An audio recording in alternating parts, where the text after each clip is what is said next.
कि आप सम्मान के साथ अपनी आजीविका पाते हुए अपने परिवार और अपने मित्रों के लिए कुछ कर पाते हैं, तो यही आपका एक सफल जीवन है। एक रूपी, एक मुखी लोकतंत्र या एक मुखी जनतंत्र या एक मुखी चुनावी माहौल होता जा रहा है। तो ये हो रहा है, निश्चित रूप से हो रहा है। और आप इसके पक्ष में हो चाहे विपक्ष में, अगर आप इसके पक्ष के भी लोग हैं तो भी ये याद रखिए कि लोकतंत्र के लिए घातक है। आपने प्लान बी रखा था अपना जब आप यूपीएससी तैयारी कर रहे थे? सबसे मजे की बात है कि प्लान बी वो हमें सोचना है। आजकल क्या हो रहा है कि प्लान बी आप जब कोचिंग में एडमिशन लेने जाते हैं तो पहले दिन टीचर बताने लगता है कि अगर आईएएस नहीं हुआ तो प्लान बी रखना है, पटवारी का एग्ज़ाम दे देना है, ग्राम सेवक हो जाना है, रोजगार सेवक हो जाना है। उस पर भी ध्यान रखिए, जिद मत करिए कि बरहूँ शंभु न तरहूँ कुंवारी, शादी करूँगी तो शंकर भगवान से, नहीं तो कुंवारी रह जाऊँगी। ये पार्वती का संकल्प मत लीजिए, आप व्यवहारिक बनिए। ये एक अजीब बात है कि भाई आपने फीस ले लिया 2.5 लाख प्लान ए का, ज्ञान दे रहे हैं प्लान बी पर। एक नंबर का जो झूठ चल रहा है बाजार में कि ये लोग सोशल मीडिया में नए लड़के अंग्रेजी मिलावट हिंदी लिखते हैं। वापस से अगर आप यूपीएससी वाले दिनों को देखते हैं तो क्या आपके दिमाग में ख्याल आता है? सीसेट का आंदोलन शुरू हुआ है ना, उस दौरान मुझे महसूस हुआ कि हमको अपने जमात यानी कि यूपीएससी की तैयारी करने वाले लोगों की कहानी लिखनी चाहिए। तो जब कहानी लिखनी चाहिए तो पता चला ये तो एक पेशा भी है, लेखक होना। ये तो भाई एक प्रोफेशन है। फिर वहाँ से एक प्लान बन गया। तो वो अचानक से आया, इसके लिए कोई पहले से कोई माप तौल के कोई हिसाब लगा के बैठे नहीं थे। आपने ये किताब 9 दिनों में लिखी। सबके अंदर जिज्ञासा रहती है, सबके अंदर होड़ लग गई कि कोई भी लेखक, जानने की भी जिज्ञासा रहती है कोई भी लेखक 9 दिनों में किताब कैसे लिख सकता है। वहाँ पर जाके कोचिंग में फंस जाएंगे या निकल जाएंगे, या ये अच्छा कोचिंग है या वो खराब कोचिंग है। ये अगर आपको जिस दिन फिल्म बताने लगेगा, आप ये सब परीक्षा उरीक्षा तैयारी मत कीजिए, फिर फिल्म निर्माण ही कीजिए, है ना। एक बात है कि हिंदी के दुनिया में युवाओं को लेकर कई तरह की भ्रांतियां हैं। उसको तोड़ने के लिए पढ़ाना चाहिए। पहली बात कि नए लेखकों के पास कथानक नहीं है। आज के दिन में क्या है जो आपको लेखक बने रहने के लिए मोटिवेट करता है? आज के टाइम में छपना कोई बड़ी बात नहीं है। और आपको अगर बहुत छपने का हुलिया रहा है मन, जितने छप ही जाए, देखते हैं। अगर आप साहित्य का फैजल खां बनना, नहीं हमारे बाबा बोलते थे मैं लिखूंगा, फिर पापा भी नहीं लिख पाए, सबका बदला लेगा रे तेरा फैजल, छपेगा रे तेरा फैजल। तो अगर आपको साहित्य का फैजल खां बनना है, सबका छपेगा रे, तेरा भी 4 पेज, पापा तेरा भी, दादा का भी 4 पेज, नाना का भी लगाएगा इसमें रे 4 पेज और छप जाएगा। भैया 25, 30, 40 हज़ार रुपया या 50 हज़ार रुपया लिख जाइए, कहीं भी छप जाइए। कविशाला में आप सभी का स्वागत है। अलग अलग परिचर्चाओं के बाद हमने राजनीति की बातें करी, हमने फिल्मों की बातें की, हमने साहित्य की बातें की, लेकिन आज हम जिससे बातचीत करने वाले हैं उन्होंने जो हिंदी का पाठक वर्ग है, लोग बोलते थे कि हिंदी के पाठक नहीं बचे हैं, हिंदी के लोग किताबें नहीं पढ़ते हैं, उन्होंने जो ये परिभाषा थी उसको बदल दिया है। उनकी किताब हम सब ने पढ़ी होगी, उनकी कहानी किसी न किसी प्लेटफॉर्म के जरिए हमने सुनी होगी। आज हमारे साथ है नीलोत्पल मृणाल सर। बहुत बहुत स्वागत है कविशाला में आपका। बहुत बहुत धन्यवाद आपका अंकुर। सर हम पढ़ते रहते हैं, अलग अलग हमारी बात जैसे होती रहती है। कभी मैं आपको एक कवि के रूप में देखता हूँ, कभी एक लेखक के रूप में देखता हूँ, कभी एक आप सामाजिक कार्यकर्ता होते हैं, कभी आप अनशन पे बैठे होते हैं, कभी आप लोगों की आवाज़ उठा रहे होते हैं। अगर आपको नीलोत्पल मृणाल को डिफाइन करना हो, किसी को बायो बताना हो अपना, तो वो क्या होगा? क्या है नीलोत्पल मृणाल? नीलोत्पल मृणाल एक ऐसा साधारण आदमी है जो कुछ काम अपनी रुचि का करता है और कुछ काम अपनी ज़रूरत का करता है और कुछ काम जो है कि वो इसलिए करता है क्योंकि वही हमें आता है ना। तो लिखना हमें आता है, मैं लिखता हूँ। एक नागरिक के लिए ज़रूरी है कि आपको जो चीज़ें दिखें अपने सिस्टम के आसपास की, जिसके खिलाफ भी बोलना चाहिए, और जो समस्याएं हैं उसके लिए समाधान के लिए बोलना चाहिए। तो वो ज़रूरत है एक नागरिक की, उस तौर पे करता हूँ। और कुछ चीज़ें अपनी रुचि का करता हूँ, जैसे कि कविता है ना। और कविता के साथ साथ लिखना भी वो रुचि का भी मामला है, वो मतलब तो वो मैं करता हूँ, वो मुझे आता है और मेरी रुचि भी है उसमें, इसलिए वो करता हूँ। बाकी एक साधारण सा आदमी हूँ। हम सब कुछ न कुछ करके उस सब में प्रयास कर रहे हैं कुछ बेहतर कर पाएँ। मैं भी बस वही कर रहा हूँ। जी बिल्कुल। आपको चूँकि आपकी जो पहली किताब है उसके मतलब उसने बहुत सारे रिकॉर्ड्स तोड़े हैं। जिस टॉपिक को लेके वो किताब लिखी गई है, चूँकि आपने वो दिन जिए हैं, वो ज़िंदगी जी है, वापस से अगर आप यूपीएससी वाले दिनों को देखते हैं तो क्या आपके दिमाग में ख्याल आता है? क्या क्या लगता है, क्या था वो? कुछ नहीं, कुछ लोगों का ये ऐसा सवाल हो सकता है कि आप अपनी ज़िंदगी में अभी जो कुछ भी कर रहे हैं, तो क्या आपको लगता है कि यूपीएससी नहीं होने का अफसोस रहा हो? ऐसा ये सामान्य सा एक ऐसा सवाल है जो हर उस व्यक्ति के साथ पूछा जाता है जो कभी यूपीएससी की तैयारी कर रहा था और उसको छोड़ के अब कुछ जीवन में कुछ भी कर रहा हो, छोटा बड़ा कुछ भी कर रहा हो, उससे ये बात पूछते हैं लोग। बड़ा प्रश्न सुन के रोमांचित जैसा लगता है, लेकिन ऐसा कुछ भी नहीं है।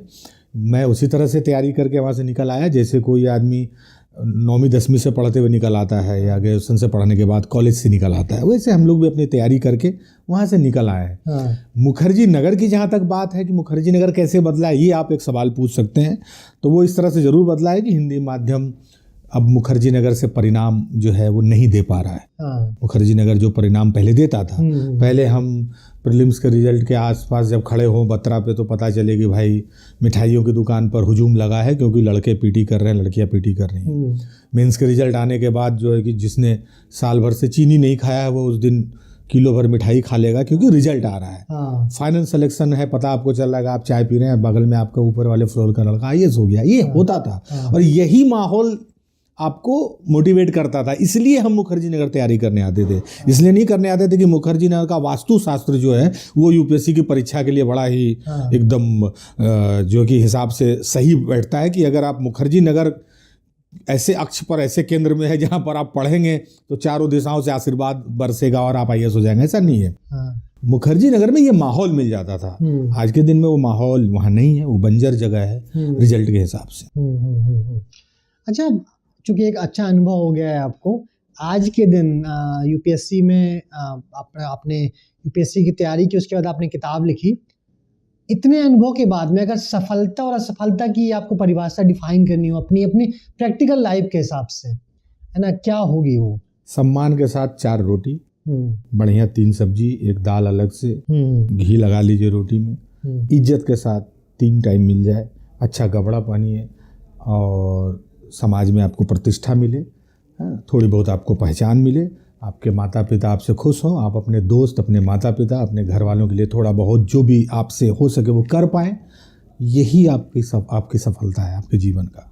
इसके अलावा अगर आप बहुत कुछ सफलता के मायने समझते हैं तो मुझे लगता है उसका अंत नहीं है। मैं समझता हूँ कि इतना कुछ अगर आपके पास है कि आप सम्मान के साथ अपनी आजीविका पाते हुए अपने परिवार और अपने मित्रों के लिए कुछ कर पाते हैं तो यही आपका एक सफल जीवन है। और एक बात, कहीं कुछ गलत होते हुए अगर आप देखें तो आप बोल पाते हैं। कई आदमी जबान रहने के बावजूद भी नहीं बोल पाते हैं। तो मुझे लगता है कि एक अच्छा नागरिक और एक अच्छा आदमी इतना ही कर पाता है, और इतना कर ले तो दुनिया बहुत शानदार हो जाए, वही सफल इंसान है। राइट। हाँ, अभी हाल फिलहाल में बहुत सारी ऐसी फिल्में आ रही हैं, वेब सीरीज बन रही है, क्योंकि आप भी यूपीएससी एस्पायरेंट रहे हैं, तो आपसे मुझे लगता है कि सवाल कई जहाँ भी जाते होंगे आपसे पूछा जाता होगा। ये एक शब्द है उसमें, हाल फिलहाल में 12th फेल देखी हमने, टीवी एस्पायरेंट देखा, इस तरीके की और भी वेब सीरीज या फिल्में आई हैं जो रिस्टार्ट का कॉन्सेप्ट है। अगर हम 11वीं 12वीं पढ़ाई कर रहे हैं या हम BA कर रहे होते हैं, BA फर्स्ट ईयर में फेल हुए, ठीक है फर्स्ट ईयर कर लेंगे, सेकेंड ईयर में फेल हुए तो हमें सेकेंड ईयर ही करना है, फर्स्ट ईयर वापस से नहीं करना है। जो जीरो वाला कॉन्सेप्ट है कि वापस से उसको यूपीएससी की अगर वो फाइनल इंटरव्यू में भी जाके फेल हो जाता है उसको फिर से प्री से जाके तैयारी करनी पड़ेगी। तो जो ये समीकरण, इसमें जो अब स्टूडेंट के एंड पे देखें, जो तैयारी कर रहा है उसके एंड पे देखें, क्या होता है, क्या सोच होती है उसकी उस टाइम पे, किस तरीके से सिनेरियो को देख रहा होता है जो यूपीएससी एस्पायरेंट होता है? नहीं, वो तो कष्ट तो होता है। कष्ट होता है कि आप इंटरव्यू तक गए, वहाँ से फिर वापस आए, फिर सांप सीढ़ी का खेल है, फिर सुनने से शुरू करते हैं, लेकिन ये कष्ट सहानुभूति के लायक नहीं है। और इस कष्ट के लिए ऐसा नहीं कहा सकता कि परीक्षा का सिस्टम बदल देना चाहिए, है ना। ये उस परीक्षा का अपनी खूबसूरती है और उस परीक्षा की ज़रूरत है कि वो आपको अचानक से आओ शंभू आओ नौकरी ले लो IAS का, ये बच्चा बहुत तेज है सर, देखिए नहीं, बताओ तो यार भारत की राजधानी कहाँ है, बता दे, भारत आज़ाद कब हुआ, मतलब 50 क्वेश्चन पूछ के, है ना, कौन बड़ा करोड़पति थोड़ी है वो। तो वो कौन बनेगा करोड़पति भी जो है वो भी आपको अंत में ले आता है कि भाई इतने प्रश्न के बाद अगर नहीं होगा तो फिर 10,000 पे पहुंच जाएंगे। तो वो तो आपको हिंदुस्तान के सबसे बड़े अधिकारियों की श्रेणी में बनाने जा रहे हैं, वहाँ नौकरी देने जा रहे हैं। तो ये आपको अचक्के में बुला के और खटाक से वहाँ बिठा देने वाला तो प्रोसेस नहीं होगा। हाँ, ये है कि सिलेबस को कितना कठिन बनाया गया, कितना व्यवहारिक बनाया गया, कितना अव्यवहारिक बना के रख दिया गया। अब भाषा के स्तर पर किस तरह से भेदभाव हो जाता है, है ना, परीक्षा की प्रणाली में क्या कुछ दोष हैं, है ना, कि भाई कॉपी जांचने वाले किस तरह से जांच रहे हैं, है ना? तो ये सब चीज़ें आप कह सकते हैं। हर बार हर 2 साल 3 साल के बाद सिलेबस में परिवर्तन हो जाता है कोई अस्थाई एक ढांचा बना दे जिस पर लड़के या लड़कियां अपनी तैयारी करें छात्र, है ना, ये सब पर बातें हो सकती हैं, लेकिन इस पे बात नहीं हो सकती कि हम इंटरव्यू तक गए, वहाँ वापस आ गए तो आओ भाई जो है कि चिंटू को पकड़ कर रोए। ये आप दुखी तो हो सकते हैं, लेकिन इसके लिए सहानुभूति नहीं पा सकते। वो एक बहुत बड़ी तैयारी है और अच्छी दुनिया पा लेते हैं आप सफल होने के बाद। आपने प्लान भी रखा था अपना जब आप यूपीएससी तैयारी कर रहे थे कि मुझे अब मैं लेखक बनूंगा या कुछ और बनूंगा अगर यहाँ पे नहीं होता है? नहीं, इतना हिसाबी किताबी आदमी हम लोग नहीं हैं, इतना गणित करके हम लोग नहीं निकलते हैं घर से। मेरे जैसे लाखों ऐसे लोग जो इतने हिसाबी तो नहीं होते हैं, लेकिन करते करते आपको पता हो जाता है कि मेरा फिर दूसरा रास्ता कहाँ जाना है। सबसे मज़े की बात है कि प्लान बी वो हमें सोचना है। आजकल क्या हो रहा है कि प्लान बी आप जब कोचिंग में एडमिशन लेने जाते हैं तो पहले दिन टीचर बताने लगता है कि अगर IAS नहीं हुआ तो प्लान बी रखना है, पटवारी का एग्ज़ाम दे देना है, ग्राम सेवक हो जाना है, रोजगार सेवक हो जाना है, उस पर भी ध्यान रखिए। जिद मत करिए कि बरहूँ शंभु न तरहूँ कुमारी, शादी करूँगी तो शंकर भगवान से, नहीं तो कुमारी रह जाऊँगी। ये पार्वती का संकल्प मत लीजिए, आप व्यवहारिक बनिए। ये एक अजीब बात है कि भाई आपने फीस ले लिया 2.5 लाख प्लान ए का, ज्ञान दे रहे हैं प्लान बी पर कोचिंग वाले, है ना। तो प्लान बी जो है वो हमारा हो सकता है, हमारे माँ बाप का हो सकता है, हमारे दोस्त और शुभचिंतकों के द्वारा बताया जा सकता है, लेकिन यहाँ प्लान ए का 2.5 लाख लेके 3 लाख लेके क्लास में प्लान बी बताया जाता है। ये चकमा देने वाली बात है ना, गड़बड़ यहाँ है। तो हम लोग सब पढ़ते लिखते अपने आप पता चल जाता है कि हमें और कुछ भी करना चाहिए या रखना चाहिए हमारे दिमाग में। तो ये बहुत कुछ तौल कर बहुत हिसाब से करने वाली बात नहीं थी कि बहुत लेके चले थे। जब CSET का आंदोलन शुरू हुआ, है ना, उस दौरान मुझे महसूस हुआ कि हमको अपने जमात यानी कि UPSC की तैयारी करने वाले लोगों की कहानी लिखनी चाहिए। तो जब कहानी लिखनी चाहिए तो पता चला ये तो एक पेशा भी है, लेखक होना, ये तो भाई एक प्रोफेशन है। फिर वहाँ से एक प्लान बन गया। तो वो अचानक से आया, इसके लिए कोई पहले से कोई माप तौल के कोई हिसाब लगा के बैठे नहीं थे। अच्छा, मेरी एक जिज्ञासा और है कि जिस तरीके से भी फिल्मों की परिचर्चा कर रहे थे, जिस तरीके से एस्पायरेंट्स पे और जो तैयारी करने वाले एग्जाम्स उस पर बन रही है फिल्में, ये आपने जो कि एक रियल लाइफ भी जी है, आप रियल लाइफ भी देखी, आपने रियल लाइफ भी देखी, आपने फिल्में या वेब सीरीज देखी होंगी, कितनी समानता है, कितनी असमानता है? इस तरीके के जो प्रोजेक्ट्स बढ़ रहे हैं, मुझे लगता है ऑब्वियसली डार्क हॉर्स में भी कुछ आगे पक्का बनेगा और आने वाला भी होगा, आपका डिस्कशन भी चल रहा होगा। तो इस तरीके की जो कहानियाँ आगे आती हैं, 2 चीज़ें हैं, एक तो कितनी समानता है, दूसरा ये कितना हेल्पफुल होती है जो भी लोग तैयारी कर रहे हैं या इस समय एस्पायरेंट्स हैं। नहीं, ये समानता तो रहती है। आजकल जो भी कहानियाँ आ रही हैं उसमें जो आज दुनिया ही बदल गई है फिल्मों की। जब छोटे छोटे शहर कस्बों के लोग, गांव के लोग जब फिल्म मेकिंग में आ गए ना, तो बहुत प्रमाणिक तौर पे वो डायरेक्टर को कान में जाके बोल देते हैं, सर ये बकैती हो रहा है, ऐसा नहीं होता है, ठीक है ना। तो वो ऐसे मार नहीं सकता है उसको, क्योंकि वो प्रतिभा है, उसके संवाद से फिल्म चलनी है, तो वो हाथ नहीं झटक सकता है। तो आजकल प्रमाणिक तो हो गया है। तो चाहे वो एस्पिरेंट हो चाहे 12th फेल हो, वहाँ जो दिखाया गया आप उसको एकदम कल्पना की दुनिया नहीं कर सकते हैं, जो कि अक्सर फिल्मों में होता है ना। वो एकदम कल्पना लोक नहीं है, वो दक्षिण भारत की फिल्में नहीं है कि वो रजनीकांत जो है कि जीभ से जो है कि वो कारतूस को 2 टुकड़ा कर दे, है ना, चाट के, है ना। तो ऐसा नहीं है, वहाँ पर होती हैं, लेकिन हेल्पफुल ये परीक्षा की तैयारी में हेल्पफुल नहीं हो सकता, वो बहुत हल्की बात हो जाएगी, ऐसा नहीं है। हाँ, आप उस दुनिया का दर्शन कर सकते हैं, उसके रोमांच से थोड़ा परिचित हो सकते हैं, उसके संतरास से भी थोड़ा सा परिचित हो सकते हैं, है ना। थोड़ा सा आप उसको छू के देख सकते हैं, भोग नहीं सकते हैं। वो भोगा हुआ यथार्थ जो है वो आप फिल्मों से नहीं समझ सकते हैं। ये भी नहीं समझ सकते हैं कि वहाँ पर जाके कोचिंग में फंस जाएंगे या निकल जाएंगे, या ये अच्छा कोचिंग है या वो खराब कोचिंग है। ये अगर आपको जिस दिन फिल्म बताने लगेगा, आप ये सब परीक्षा उरीक्षा तैयारी मत कीजिए, फिर फिल्म निर्माण ही कीजिए, है ना। तो फिल्में आपकी मार्गदर्शिका नहीं हो सकती UPSC की तैयारी में, नौकरी की तैयारी में। हाँ, वो दुनिया दिखा सकती है एक बाइस्कोप में। जैसे हम लोग बचपन में 8 आना दे के अपने गांव में ही बॉम्बे का ताज होटल देख लेते थे और कुतुब मीनार देख लेते थे दिल्ली का, ठीक है ना। ये वही बाइस्कोप है। तो बाइस्कोप में देखी गए चित्र को महसूस जितना कर सकते हैं और जितना आप उसको जितना मजा या जितना आपको वो दे सकता है, उतना ही फिल्म आपको देती है। अच्छा, आपका एक नया रूप आजकल हम लोग देख रहे हैं, कुछ सालों से देख रहे हैं। आप लिख भी रहे हैं, लिखने के साथ साथ बहुत सारे आपने अपने गाने भी लोगों तक पहुंचाए हैं। तो क्या प्लान है आपका आगे सिंगिंग में कुछ आगे कुछ बड़ा करने वाले हैं या सिंगिंग में ही आगे बढ़ेगा? मतलब लिखने से ज़्यादा आपको सुनना लोगों तक, मतलब आप सुनेंगे लोग आपको? नहीं, लिखना हमेशा महत्वपूर्ण रहेगा। और अगर मैं नहीं लिखूंगा तो ये बेईमानी होगी मेरे पाठकों के साथ। जब हिंदी की दुनिया में लोग 500 किताब पर उसी को हिंदी की दुनिया समझते थे, 1000-2000 की बिक्री को बेस्ट सेलर बोलते थे, 5000 वाले को भारत का सर्वश्रेष्ठ और सर्वमान्य लेखक मान लेते थे कि इनकी 5000 किताबों में से 500 जनता पाठक के पास गई, 4500 इनकी हमने लाइब्रेरी में लगा दी। तो ये जो है कि महाभारत के अर्जुन है।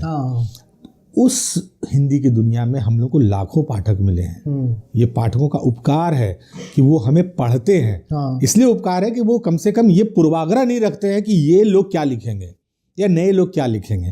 वो पढ़ते हैं, उसके बाद हमारा मूल्यांकन करते हैं। तो जहाँ आपको इतना बड़ा प्लेटफॉर्म दिया हिंदी के पाठकों ने, इतनी बड़ी दुनिया दी, इतना बड़ा वृत्त दिया पाठकीयता का, वहाँ पर आप अगर कहेंगे कि मैं लेखन को अब सोचता हूँ कि थोड़ा पीछे रखूँ, कुछ और करूँ, तो ये बेईमानी होगी। ये एक अवसर मिला है, बहुत जिम्मेदारी के साथ इस अवसर को बड़े मंच के तौर पे बदलने वाली बात है और उसको बदलना चाहिए। हम लोग जो कुछ लेखक निकल के आए हैं जिनको लाखों पाठक मिल रहे हैं, तो ये हमेशा से मेरी प्राथमिकता में रहेगा। और गाना मेरी रुचि का मसला है। गाना मैंने सीखा नहीं है किताब बेचने के लिए कि मैं मेरे किताबों में भी गीत होते हैं, उसको मैं गाता हूँ, है ना, और उसको फिर मंचों पर भी निभाता हूँ। तो ये एक ऊपर वाले की देन है। थोड़ा बहुत जो हुनर मिला है तो वो करता हूँ। बिल्कुल। अभी चूँकि हम कविशाला पे बात कर रहे हैं, हम नीलोत्पल मृणाल एज अ लेखक आगे बात करेंगे। इस परिचर्चा को हम थोड़ा यहाँ पे एक आखिरी प्रश्न में आपसे, मतलब मेरी जिज्ञासा में जानना भी चाहता हूँ, क्योंकि लेखक क्या होता है, समाज दिखाता है अपनी किताबों के जरिए। और आजकल देश में जिस तरीके की चीज़ें चल रही हैं, वो चाहे भारत और इंडिया मतलब का एक डिस्कशन उन्होंने दूसरे लेवल पे पहुँचा दिया है। राजनीति पे इस तरीके की चीज़ें चल रही हैं कि एक दल को एक सिंगल दल का पूरा देश बनता चला जा रहा है। लोकतंत्र में केवल एक ही दल बचेगा, ऐसा लगता है अगर इस तरीके से चलता रहा तो। लेखक नीलोत्पल मृणाल आज की राजनीति को किस तरीके से देखते हैं? आपके सवाल के साथ आप जवाब भी देते गए, है ना। मुझे तो कुछ कहने की शायद ज़रूरत ही इसमें नहीं है।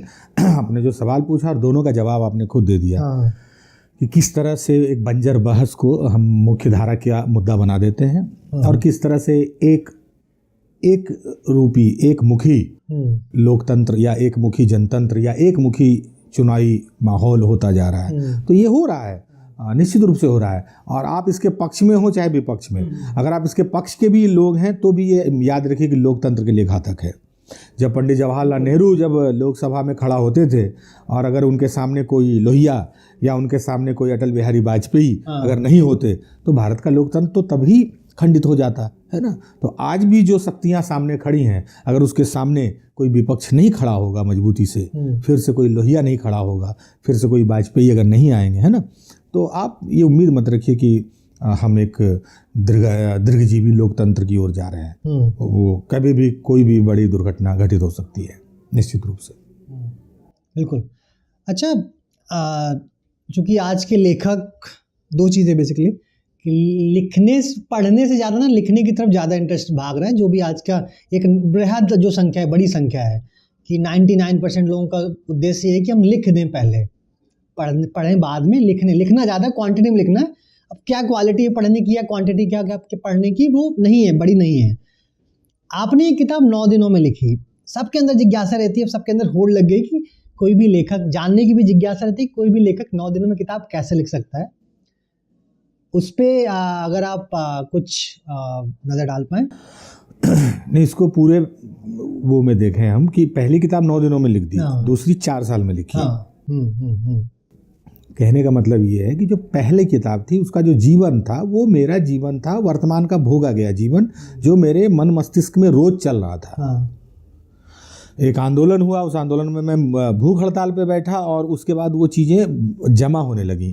फिर जब वो हड़ताल जब खत्म हुआ, वो अनशन, जब वो आंदोलन खत्म हुआ, जब सीसेट क्वालिफाइंग हो गया, जब उसमें हम लोग सफल हो गए, है ना, उस आंदोलन को करने के बाद उसके परिणाम जब सकारात्मक आए, तो फिर लगने लगा कि जो चीज़ें मेरे जीवन में जमा है उसको मैं बतौर लेखक एक किताब के तौर पे उसको लेके आऊँगा, हम्म। क्योंकि मैं इस तरह से इमोशनली जुड़ गया था, लड़ाइयाँ लड़ी तो वो आसपास दिख रहा था, है ना। तो वही 25 गज का कमरा जो है वो 9 दिनों में मैंने उतार दिया। ऐसा नहीं है कि 9 दिनों में कहानी सोची, 9 दिनों में ऑब्जर्व किया और 9 दिनों में उतार दिया, नहीं है। वो पूरा एक 10 साल चल रहा है दिमाग में, है ना। और 10 साल में आपने जो देखा उसको आपको सिर्फ जो है कि उतारना था। दूसरी किताब लिखने में 4 साल लगा। 10 साल लगे उस किताब की कहानी गढ़ने में, 9 दिन उसको उतारने में लगे। आप उसको ये कहे कि मैंने लिख दिया, मैंने सोचा नहीं 9 दिनों में ना। और ये हड़बड़ी करना भी नहीं, किसी को रिकॉर्ड नहीं बनाना है। ये पीटी उषा थोड़ी होना है, इतना सेकंड में हमको जो है कि मेडल जीतना है दौड़ का, ये सब करना ही नहीं है। मैंने एक संयोग में, और कभी कभी कुछ संयोग हो जाता है तो मैंने कर दिया। लेकिन कहने का बात है कि वो तो 5 साल 10 साल 7 साल 8 साल चल रहा था वो कहानी। 10 साल तो नहीं, तभी मेरे आया 7 साल 6 साल हो गया था, तो हाँ 4 साल 5 साल हो गया था, तो 5 साल कहानी चल रही थी दिमाग में। और दूसरी बात है कि मैं तो मंचों पर परफॉर्म कर रहा था मुखर्जी नगर के सारे हालातों को। यहाँ लोग कैसे रहते हैं, यहाँ लोग कैसे बोलते हैं, क्या करते हैं ना, ये मैं कर रहा था, अपने दोस्तों के बीच में कर रहा था, रोज बोलता था। चाय दुकान पर मैं आधी किताब बोल चुका, डार्क हॉर्स तो मैं चाय दुकान पर बोल चुका हूँ। पूरा डार्क हॉर्स जो है लिखने से पहले मैं भूंजा खाते वक्त और चाय पीते वक्त बोल चुका हूँ ना। मुझे वहाँ नहीं है, तो इसलिए मैं 9 दिनों में उसे कर पाया। दूसरी किताब लिखने में मैंने 4 साल लिया, जबकि मैं उस कहानी का भी हिस्सा हूँ, अवघड़ एक गांव का हिस्सा हूँ, गांव की राजनीति का हिस्सा हूँ, गांव का सब। लेकिन फिर भी मुझे लगा कि एक लेखक के तौर पे ऑब्जर्वेशन का तरीका बदलना चाहिए, प्रिजर्व भी करना होगा ना, जमा करना होगा। अभी आप जो कुछ भी अनुभव करते हैं, यहाँ से निकलिएगा, मेट्रो तक जाइएगा, कुछ भी देखिएगा, आप ऑब्जर्व तो कर लीजिएगा, उसको उसकी अनुभूति तो कर लीजिएगा, फिर घर तक जाते उसको छोड़ दीजिएगा, क्योंकि दूसरी नई चीज़ आ जाएगी। बतौर लेखक आपको क्या करना है, जो आपने अनुभूति की उसको झोला में रख लिए, फिर यही अभ्यास और यही सावधानी, सजगता, सावधानी से ज़्यादा सजग होना, कि जो भी अनुभूति कर रहे हैं उसको हम कहीं जमा तो रख ले रहे हैं। और जमा कहाँ रख ले रहे हैं? दिमाग के दराज में। वो मैंने फिर किया दूसरी किताब में, तो 4 साल लगा दराज भरने में, फिर मैंने किताब लिखी। अच्छा, एक जिज्ञासा और है कि आप उस समय एक लेखक के रूप में, अभी ठीक है अवघड़ के लिए आपको आसानी से पब्लिकेशन हाउस मिल गया, बट जब आपने डार्क हॉर्स की कहानी गढ़ी, कहानी लिखी, तो एक अप्रोच क्या था? ये भी संघर्ष है आज के लेखकों का कि अच्छे, एक तो कहानी अच्छी होनी चाहिए, तभी अच्छे पब्लिशर्स मिलेंगे, अच्छे पब्लिकेशन हाउसेस मिलेंगे। तो उस वक्त पे आपका अप्रोच क्या था? किस तरीके से आप शैलेश जी से और हिंदी युग में तक पहुँचे, या वो आप तक पहुँचे? देखिए, मैं एक बहुत काम की बात बता देता हूँ युवाओं के लिए। पब्लिशिंग, मुझे भी कई मैसेज आते हैं, मुझे किताब छपवाना है, कैसे छपूँ, कैसे छपूँ, कैसे, ये कथक नृत्य नहीं है, कैसे करूँ, कहाँ जाकर सीखूँ। छपना कोई बड़ी बात अब नहीं है। ये बात मैं 20-25 प्रकाशकों तक घूम के नहीं छपने के बाद आपको बोल रहा हूँ, ठीक है। आज के टाइम में छपना कोई बड़ी बात नहीं है। और आपको अगर बहुत छपने का हुलिया रहा है मन, इतने छप ही जाए, देखते हैं। अगर आप साहित्य का फैजल खां बनना, नहीं हमारे बाबा बोलते थे मैं लिखूंगा, फिर पापा भी नहीं लिख पाए, सबका बदला लेगा रे तेरा फैजल, छपेगा रे तेरा फैजल। तो अगर आपको साहित्य का फैजल खां बनना है, सबका छपेगा रे, तेरा भी 4 पेज, पापा तेरा भी, दादा का भी 4 पेज, नाना का भी लगाएगा इसमें रे 4 पेज, और छप जाएगा। तो भैया 25-30-40 हज़ार रुपया या 50 हज़ार रुपया लिख जाइए, कहीं भी छप जाइए, कोई भी छाप देगा। मेरा कहना ये है, अब छपना बड़ी बात नहीं है, ये कोई संघर्ष नहीं है। मैं मेरे अंदर प्रेमचंद बैठा है, आगे देखिए यहाँ फुदक रहा है, लेकिन मुझे कोई छाप नहीं रहा है, ये सब नहीं चलेगा। मुझे डार्क हॉर्स छपने के बाद यही पता चला, प्रकाशक आपको कुछ नहीं बना सकता, ब्रांड कोई महत्व नहीं रखता, सोशल मीडिया के दौर में कोई महत्व नहीं रखता। मेरी पहली किताब जिस प्रकाशक से आई थी, वो उसकी पहली किताब थी, मेरी पहली किताब थी, ठीक है। उस प्रकाशक का नाम केवल मैं जानता हूँ, डार्क हॉर्स का कोई पाठक नहीं जान रहा है। वही पाठक जान रहा है जिसके पास पहले संस्करण का 500 किताब था, वो भी पलट के देखेगा तब। शब्दारंभ, मेरे मित्र हैं कृष्णकांत, उन्होंने पहला प्रकाशन अपना लाया और उससे मेरी पहली किताब आई। अच्छा, उन्होंने मुझको छापा, ठीक है ना। तो कहने का मतलब है, उसके बाद भी डार्क हॉर्स अपने मुकाम तक पहुंची, फिर वो हिंदी युग तक आई। लेकिन हिंदी युग तक जब आई, तो आप अभी भी कहेंगे हिंदी के बड़े बड़े घराने हैं प्रकाशन के जगत में, कोई काम नहीं। मुझे आज भी मैं कह रहा हूँ, कोई फर्क नहीं डालता। हिंद युग ने उस किताब को मिलियंस बेचा। अवघड़ आया, तीसरी किताब का तो 50,000 का संस्करण लाया। आप पूछिए जाके हिंदी में किसी प्रकाशक से कि उन्होंने पिछले 20 साल में किसी किताब का 50,000 का संस्करण लाया है कि नहीं लाया होगा। ठीक है ना, वो भी किसी युवा लेखक के, है ना। तो कहने का क्या मतलब है कि ब्रांड कोई महत्व नहीं रखता है। ये सब भ्रम निकाल दीजिए कि मैं इस पब्लिकेशन से छपूंगा तो मैं लेखक हो जाऊंगा, ये लोग मुझे पढ़ने लगेंगे। नहीं, सोशल मीडिया आ गया है, टुकड़ा लगाओ, अपना अंश लगाइए, या 5 पाठक भी खोज लीजिए पहले बार, वो 5 पाठक पागलों की तरह आपका प्रचारक हो जाएगा, वही आपका ब्रांड एम्बेसडर है, वही आपका जो है कि सलमान खान है, वही आपका अमिताभ बच्चन है, आपका पाठक वही आपको पहुंचाता है। तो ये पाठक बना रहा है हिंदी की दुनिया को। इसलिए यहाँ पर ये कोई बड़ी बात नहीं है आज के दिन में छपना। मुझे भी कई लोगों ने रिजेक्ट किया, मुझे भी पहले लगता था कि ब्रांड मिल जाएगा तो कमाल हो जाएगा, लेकिन संयोग ऐसा है कि वो एक नया प्रकाशक, नया लेखक आया और काम हो गया, कोई दिक्कत नहीं। ओके, क्योंकि किताबों की कहानियाँ अद्वितीय हैं, आपकी जो भी किताबें हैं उसको साहित्य अकेडमी मिला आपको। अगर आप इन किताबों के लेखक नहीं होते, आप पाठक होते, और आपको मुझे या किसी और भी पाठक को आपको सजेस्ट करना होता है कि 3 किताबें मेरी किताबें पढ़नी है, या मैंने ये किताबें पढ़ी हैं आप भी पढ़ो, तो क्या कारण होते हैं, वो क्यों पढ़नी चाहिए अगले पाठक को?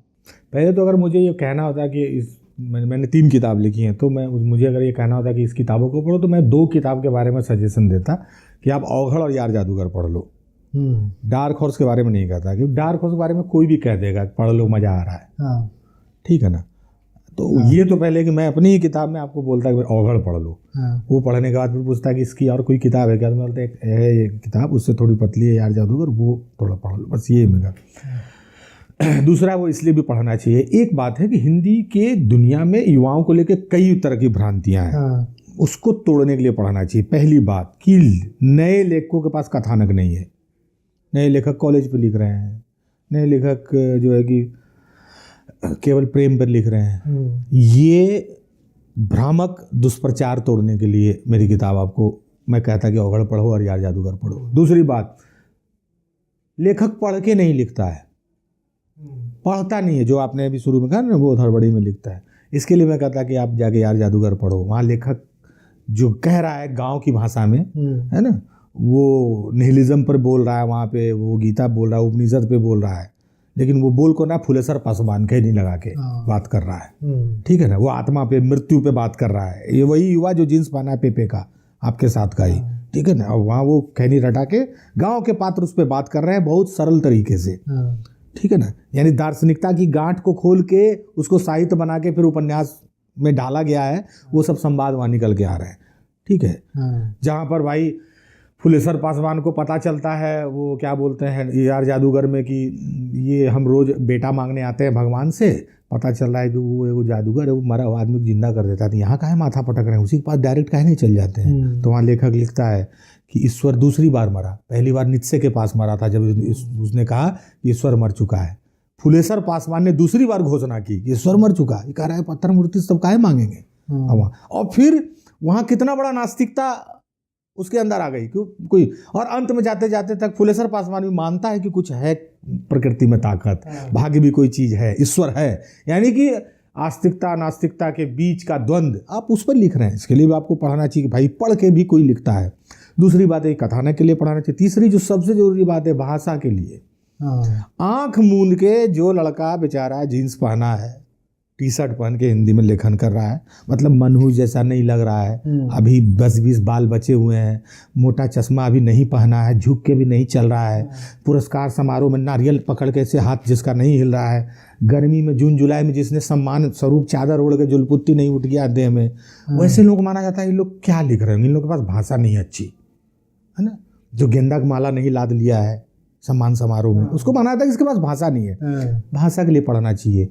एक नंबर का जो झूठ चल रहा है बाजार में कि ये लोग सोशल मीडिया में नए लड़के अंग्रेजी मिलावट हिंदी लिखते हैं, बोलचाल की भाषा लिखते हैं। क्या होता है बोलचाल की भाषा? प्रेमचंद की हिंदी आप जब पढ़ के आते हैं, लाइए प्रेमचंद का कोई कहीं से उठाइए, इंटरनेट पे आपके पास अभी रखा हुआ गूगल पे, कोई आप गोदान का कोई भी एक अंश उठाइए, 5 लाइन पढ़ के दिखाइए, वो कौन सी भाषा है? जो धनिया बोल रही है कौन सी भाषा है?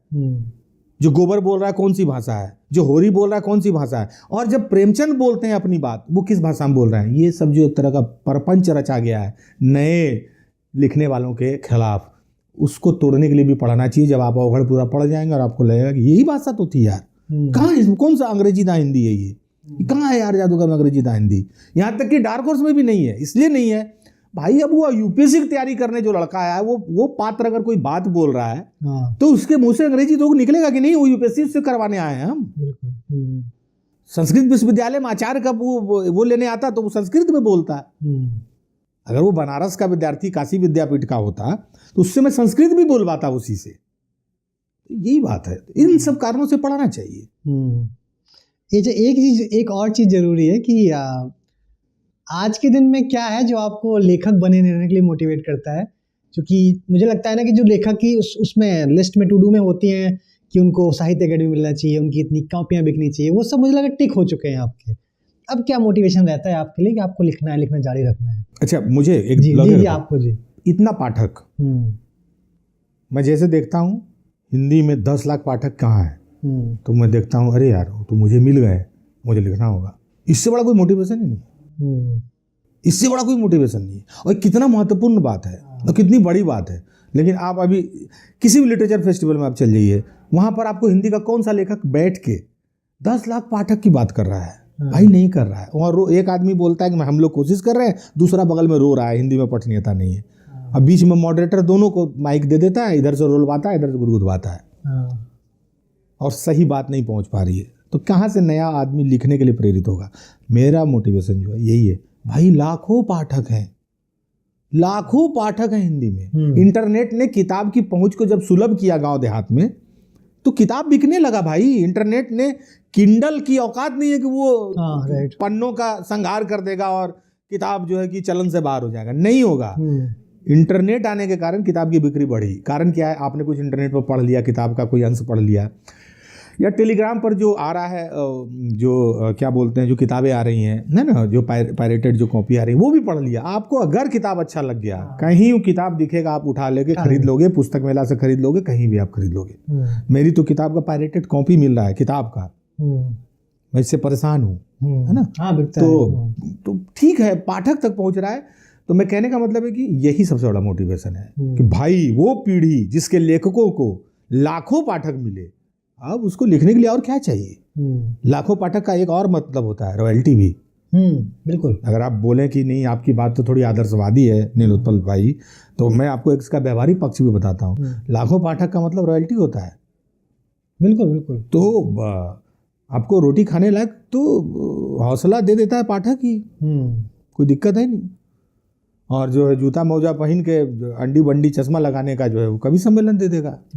खाने पीने और एक बार कपड़ा लता बढ़िया से पहना तो आपको, और जो मिडिल क्लास गाड़ी होता है वो तो आपको पाठक हिंदी का चढ़ा दे रहा है लेखक को।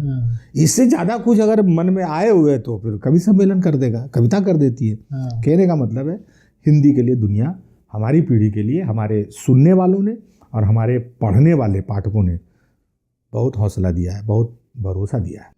ये आपने कवि सम्मेलन की बात की, तो चूँकि मैं आपसे थोड़ा ये जानना भी चाहता हूँ कि आज के जो मंची कवि सम्मेलन है, थोड़ा डिफरेंस आप बता पाएँ। जो पहले भी हम सुनते थे, अभी हम उसके हिस्से होते हैं, आप उसके हिस्सा होते हैं अभी।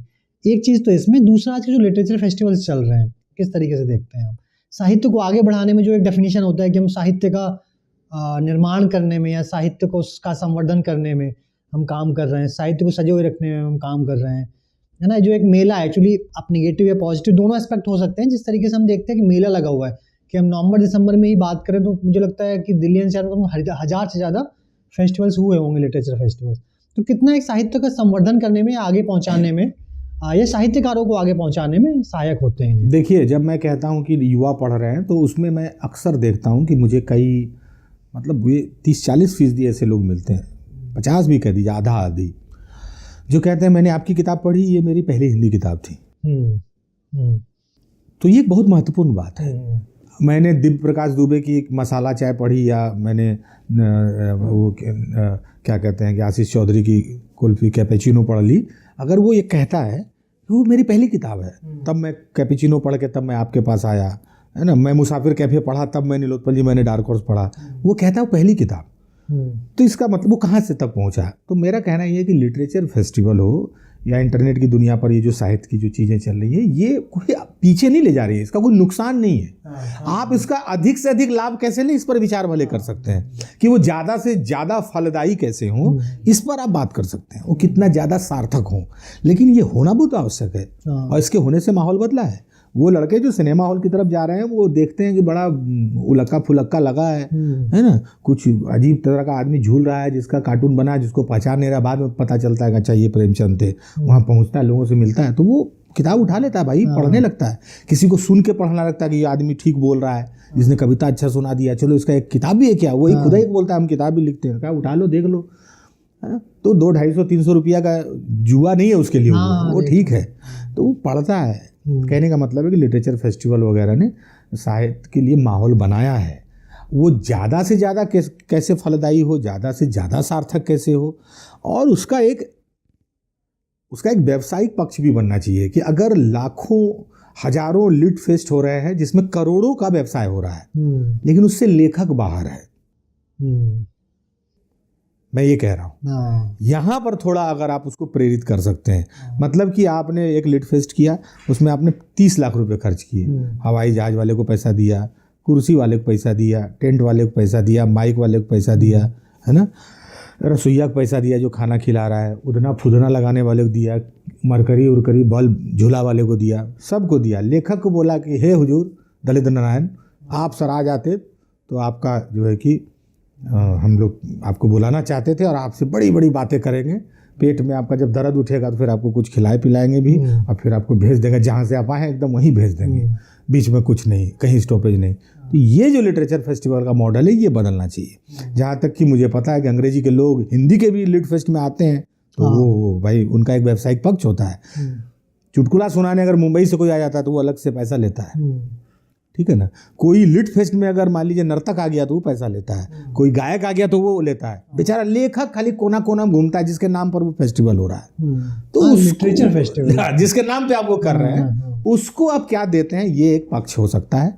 बाकी लिटरेचर फेस्टिवल से माहौल तो बनता है, ये भी जरूरी है कि लिटरेचर फेस्टिवल में खाली लेखक रहेंगे तो भाई हो सकता है कि आदमी भगा भी दें अपनी मनुष्यत से कई लोग, तो ये भी जरूरी है कि उसमें कला का और भी पक्ष शामिल होना चाहिए। तो आने चाहिए। मेरा कहना है कि एक जो आर्थिकी जो मिलती है उन लोगों को, अन्य कलाकारों को, लेखकों को भी मिलना चाहिए। कम दे ज़्यादा दे, कहाँ से शुरू करें वो तो उनके बजट के हिसाब से, लेकिन वो मिलना चाहिए। यही आप उसमें सुधार करिए। और दूसरा है कि लोगों की भागीदारी कैसे बढ़े। लेकिन ये बंद हो जाए या ये बेकार है, ये क्यों हो रहे हैं, ये नहीं हो रहे तो क्या हो रहा था। अच्छा, एक चीज़ और है कि जैसे मतलब हम लोग ऐसे बैकग्राउंड से आते हैं, मतलब मैं भी यूपी के बहुत रूरल एरिया से आता हूँ, तो जब हम जैसे मनोज वाजपेयी, पंकज त्रिपाठी इन लोगों को देखते हैं, आप लोगों को देखते हैं, तो एक अंदर से मोटिवेशन आता है कि अगर उनका बैकग्राउंड जब पता चलता है कि कहाँ से निकल के कहाँ पहुँचे, वो जो यात्रा ठीक है टफ होगी, संघर्ष रहा होगा, लेकिन यहाँ से निकले, मतलब हम लोगों जैसी ज़िंदगी थी बट वो पहुँचे वहाँ तक।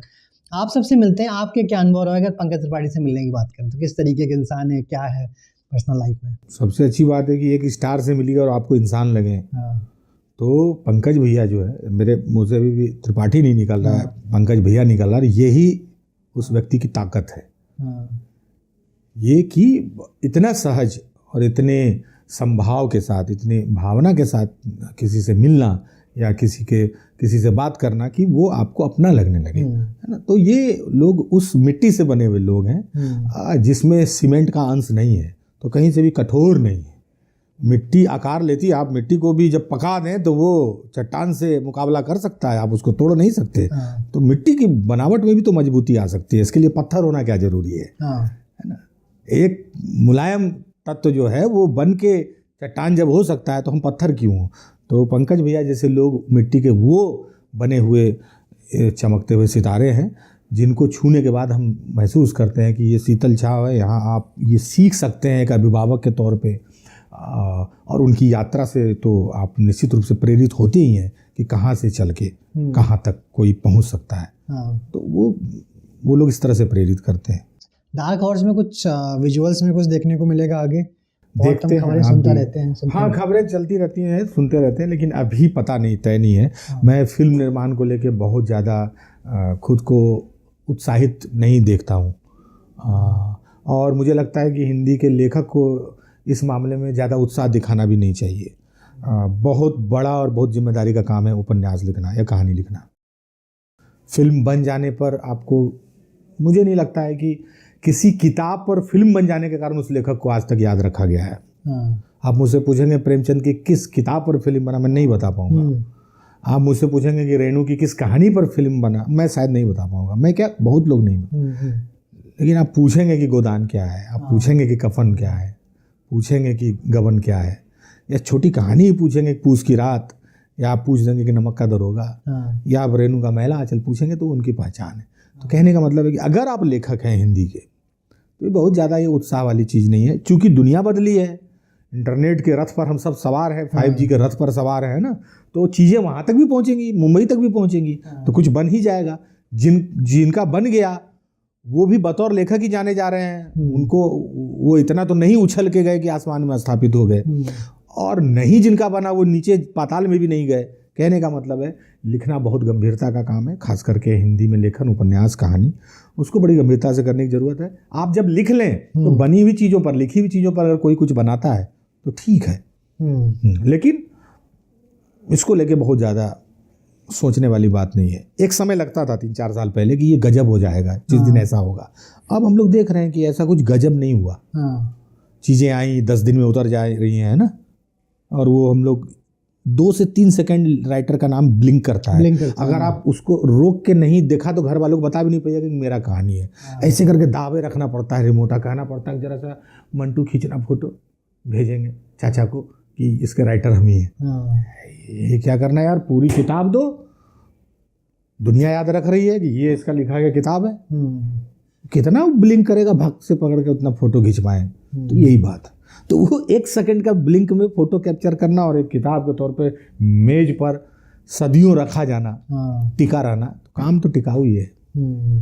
कविशाला पे बात कर रहे हैं हम, कुछ अगर आपने नया लिखा है, कुछ भी, कोई कविता अगर आप सुना पाए तो। कविता मैं क्या सुनाऊँ, नया लिखा क्या, कभी तो जो है कि मैं सुनाता हूँ एक कविता। जी जी।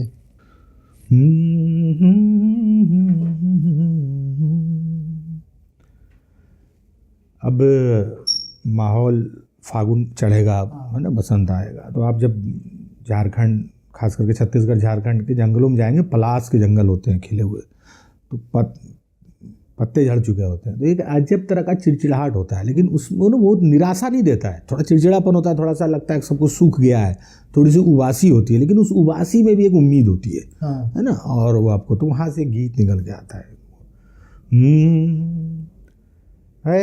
उदास मौसम, उदास नहीं होना है, उदास मौसम, उदास नहीं होना, सुख दुख का चलता रहता है अपना जादू टोना, है उदास मौसम, उदास नहीं होना। और क्या हुआ जो पतझड़ में थोड़े पत्ते झड़ गए, कुछ हवा में उड़ गए, कुछ चूल्हों में जल गए, अरे गीली ढीली मिट्टियों में फिर हरियाली बोना, गीली ढीली मिट्टियों में फिर हरियाली बोना, है उदास मौसम, उदास नहीं होना। बहुत शानदार, बहुत शानदार। कुछ पूछना चाहते थे लोग? बिल्कुल सर, मैंने महाभोज पढ़ी थी मन्नू भंडारी की, तो उसमें वो 1979 में लिखी गई है। तो उसमें हम दास साहब को पढ़ते हैं जो CM बनते हैं बाद में, फिर विशेषर है, और जब बाद में आपकी अगढ़ पढ़ी मैंने लगभग 1 साल पहले पढ़ी, तो उसमें मैं ये देखता हूँ जो विशेषर है, यानी कि जो दबा हुआ समाज है, वो पहले विशेषर अनपढ़ था, लेकिन अब आपका बिरंची पढ़ा लिखा हो गया है। मगर जो सवर्ण समाज है, जो अपने आप को उच्च समझ रहा है, तो वो अपना शोषण करना क्यों नहीं छोड़ता? उसे ऐसा क्यों लगता है कि ये दबा हुआ है और इसे मैं दबा सकता हूँ? अगर आपने अवगढ़ पढ़ा हो तो आपने देखा होगा बिरंची की जाति क्या है उसमें। बिरंची दलित। कहाँ उसमें लिखा गया? पूरी किताब में नहीं लिखा गया है। यही बात है। हाँ।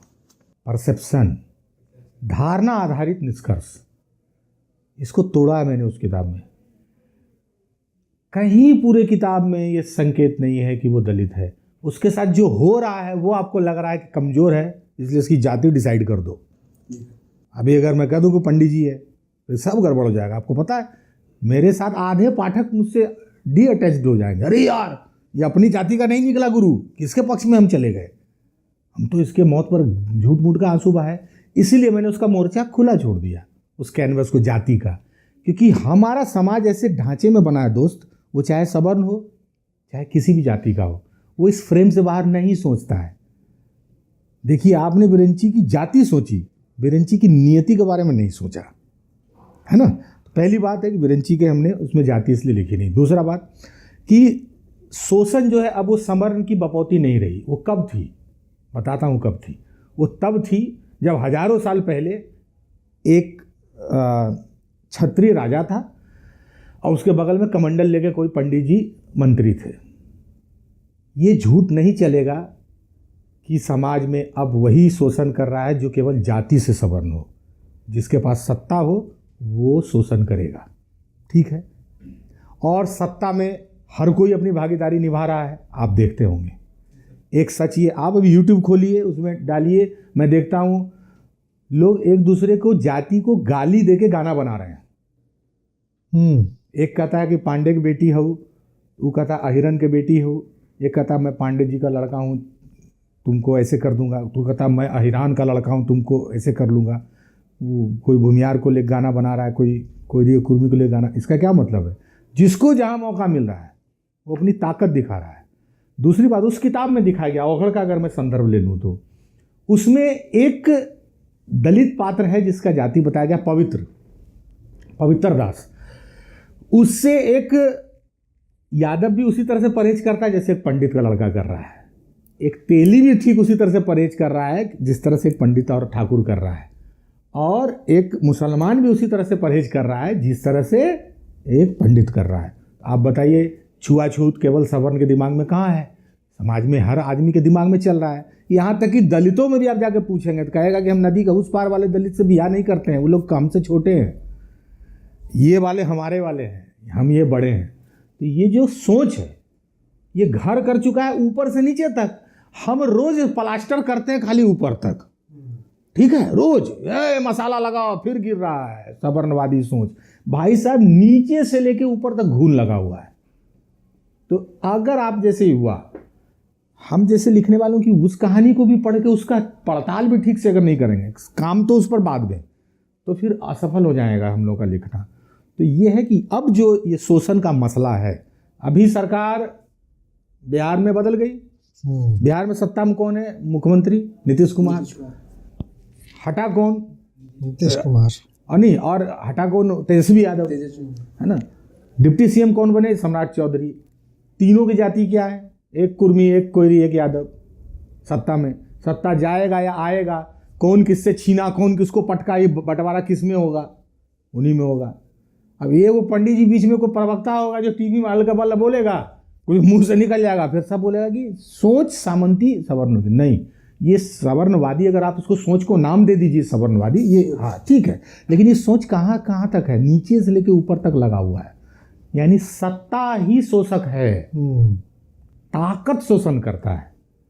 और जातीय घृणा जो है इस देश की ऐसी विडंबनापूर्ण सच्चाई है जो सब में है भाई। जातीय घृणा हर आदमी में घुसा हुआ है यहाँ पे, और हर जाति को लगता है कि मेरे नीचे कोई जाति है, हम उससे तो ऊपर हैं, तुमसे हो सकता है नीचे, तुमको गाली देकर देख लेंगे फिर, और नीचे वाला तुमसे नीचे है ही। तो ये समस्या, इसीलिए मैंने जो ए वर्सेस एक्स का लड़ाई दिखाया जाता है, सवर्ण वर्सेस दलित, अवगढ़ में हर खांचा वर्सेस खांचा दिखाया गया है। कि सोचिए उसमें एक यादव करेक्टर है, कर्जा लेने जाता है पवित्र के पास, तो रात को उसको क्या बोलता है? यार सब ठीक है वो बैजनाथ, लेकिन पता नहीं चलना चाहिए लोगों को कि हम साला एक हरिजन से कर्जा लिए हैं। लोग क्या बोलेंगे, यादव जी कर्जा उससे लिया, अब कर्जा लेना है उसको, बाहर वो इज्जत भी ना चले जाए। इस तरह की बातें उस किताब में की गई हैं।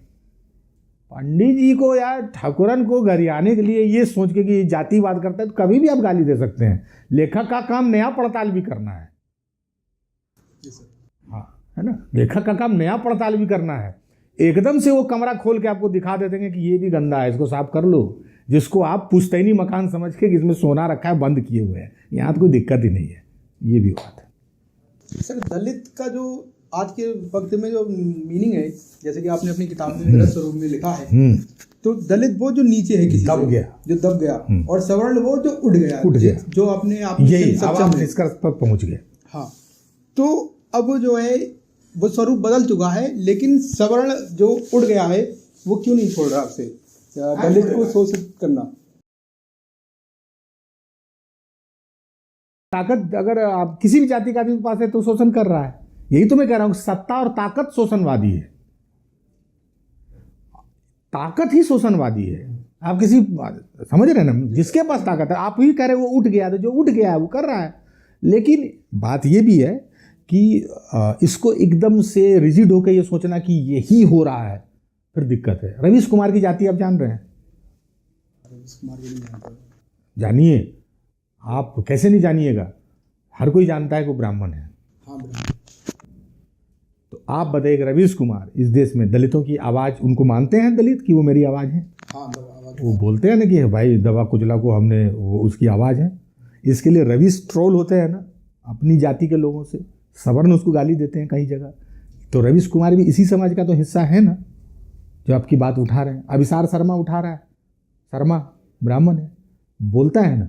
तो हम ये हम कैसे धारणा एक बना लें, जो भी इसमें होगा वो ऐसा ही होगा? ऐसा भी नहीं है। मैंने केवल 2 उदाहरण इसलिए दिए, पॉपुलर उदाहरण है। तो मैं अपने गांव में भी उदाहरण दे सकता हूँ, लेकिन ये बहुत पॉपुलर उदाहरण है, इसलिए उसको मैंने आपको दिया कि आप इस तरह भी सोच सकते हैं। उसको तो लोग अपना कुलद्रोही बोल रहा है, रवीश कुमार को तो लोग कहता है कि कुलद्रोही है। इसको तो ये ब्राह्मण में कुलंकार पैदा हो गया, ये बोल रहा है। फिर भी वो आदमी आपकी बात तो कर रहा है। वो आदमी ऐसे समय में उमर खालिद की जमानत की बात कर रहा है जहाँ पे कोई भी जो दिमागी आदमी होगा बोलेगा ही नहीं, लेकिन वो आदमी बोल रहा है और इसके लिए गाली सुन रहा है। तो आप नहीं बोलिएगा कि सवर्ण में ऐसा आदमी भी पैदा हुआ है, बोलिएगा कि नहीं बोलिएगा? इतना भी अगर उसको नहीं बोलिएगा तो कैसे कोई हिम्मत करेगा? सर हमारी सवर्ण की परिवार तो वही जो उड़ गया, तो उठ गया, उसमें सब आते हैं, उसमें फिर सब आते हैं। बिल्कुल सर, बहुत बहुत धन्यवाद, आपने वक्त निकाला, कि अच्छी बातचीत हुई। आखिरी में 2 चीज़ें कि आप एक तो कविशाला को किस तरीके से देखते हैं, और आगे आप कविशाला जो बिग जर्नी जो नया इनिशिएटिव है हमारा, किन 2 लोगों को आप सुनना चाहेंगे, इससे उनकी आवाज़ आगे तक पहुँचे? बिल्कुल, देखिए कविशाला को मैंने जाना सोशल मीडिया से, है ना, और मुझे लगता है कि मैं आपके ऑनलाइन कार्यक्रमों में भी आया हूँ पहले भी। तो आप लोग जो कर रहे हैं वही मैं कह रहा हूँ कि एक तो ज़मीन वहाँ जो लिटरेचर जो वहाँ हो रहा है, फेस्टिवल, वो बढ़ा रहा है। दूसरा कि डिजिटल प्लेटफॉर्म पर भी जो वातावरण ज़्यादा बड़ा है और ज़्यादा सार्थक जो वातावरण है, उसको बनाने में कविशाला की अपनी जो भूमिका है वो बहुत सशक्त तरीके से आगे बढ़ रही है ना। और अंकुर, आप विशेष तौर पर जो है कि मुझे बहुत मेहनत करते हुए दिखाई पड़ते हैं, सोशल मीडिया पर दिखते हैं। और मैं आज आप लोगों के ऑफिस आया हूं तो यहाँ भी देख रहा हूं कि आप किस तरह से आप लोग लगे हुए हैं बड़ी प्रतिबद्धता के साथ। तो एक तो आपको इस बात का साधुवाद और बधाई देता हूँ, और आगे आपके जो भी प्रयोजन है और आगे की जो योजना है वो फलीभूत हो और आप लोग सफल हों उसमें, और हिंदी को उसका प्रसार करने में आप उसको सफल हों, ये आपको शुभकामना देता हूँ। और मैं किन 2 लोगों को आगे सुनना चाहूँगा, तो मैं निश्चित रूप से मैं हिंदी के, और मैं चाहूँगा कि हमारे साथी यहाँ पर आएँ, दिव्य प्रकाश दुबे आए, है ना, हिंदी के साथी आएँ। कुछ मैं चाहूँगा लोक कलाकार आएँ, है ना, जिसको मैं सुनना यहाँ पे चाहूँ। उसमें मैं चाहूँगा कि बिहार का एक लोक गायक है, फिल्मों में गाता है, दीपक ठाकुर नाम, गैंग्स ऑफ वासेपुर में गाया था। वैसे युवाओं की आवाज़ भी आप लोगों के माध्यम से जानी चाहिए। तो ये चीज़ें हैं। बिल्कुल सर, प्रयास करेंगे आगे। हमारी बातचीत हुई थी दिलीप पांडे से, आप जानते होंगे। अरे बिल्कुल बिल्कुल। तो उन्होंने नॉर्मल बाद में बात हुई तो आपका नाम, चूँकि हम तो आपको मतलब उनके बिना बोले हम चाहते थे कि जब भी आपके पास वक्त होगा हम बातचीत करेंगे, तो उनकी टॉप की 2 सूची में जब बात हुई तो सबसे पहले आपका नाम आया कि मैं नीलोत्पल जी को सुनना चाहूँगा। उन्होंने कहा बिल्कुल प्रयास करेंगे और आज उनकी बातचीत हम तो उन तक अरे पहुँचाएंगे, नहीं, सभी दर्शकों मैं तक तो पहुँचाएंगे। पहुंचा रहा हूँ कि दिलीप भैया जो हैं वो एक ऐसे नेता हैं जो आज के नेतागिरी का जो ढांचा, जो समाज में जो थीम है जिस पर लोग सोचते हैं, उससे इतर एक ऐसा आदमी जो वास्तव में जननेता हो। और मैं चूँकि उस इलाके में रहा हूँ, आज भी मेरा जुड़ाव है मुखर्जी नगर से, तो मैं देखता हूँ तिमारपुर का इलाका, वहाँ से वो विधायक है। तो एक ऐसा आदमी जो सच में है आम आदमी का नेता है, लोकप्रिय है और कवि हृदय, कला हृदयी है ना, और उस तरह भावना में सना हुआ आदमी। और कोरोना के टाइम में मैं एक विशेष बात कहना चाहूँगा, हालांकि आप विषयांतर अगर आपको लगे तो भी मैं कहना चाहूँगा कि कोरोना के टाइम में मैं अपने गांव में बैठा था और मुखर्जी नगर के इलाके से मुझे जितने भी कॉल और फ़ोन आते थे कोरोना के टाइम में मदद के लिए, मैं सिर्फ एक आदमी को फ़ोन लगाता था दिल्ली में, वो दिलीप पांडे भैया को। और मतलब ऐसे ऐसे मामलों में उन्होंने मदद की और लोगों को निकाला, कई छात्रों की मदद की यहाँ पर। तो निश्चित रूप से भैया को शुभकामनाएं उनके राजनीतिक जीवन के लिए। बहुत बहुत धन्यवाद सर। धन्यवाद उनको।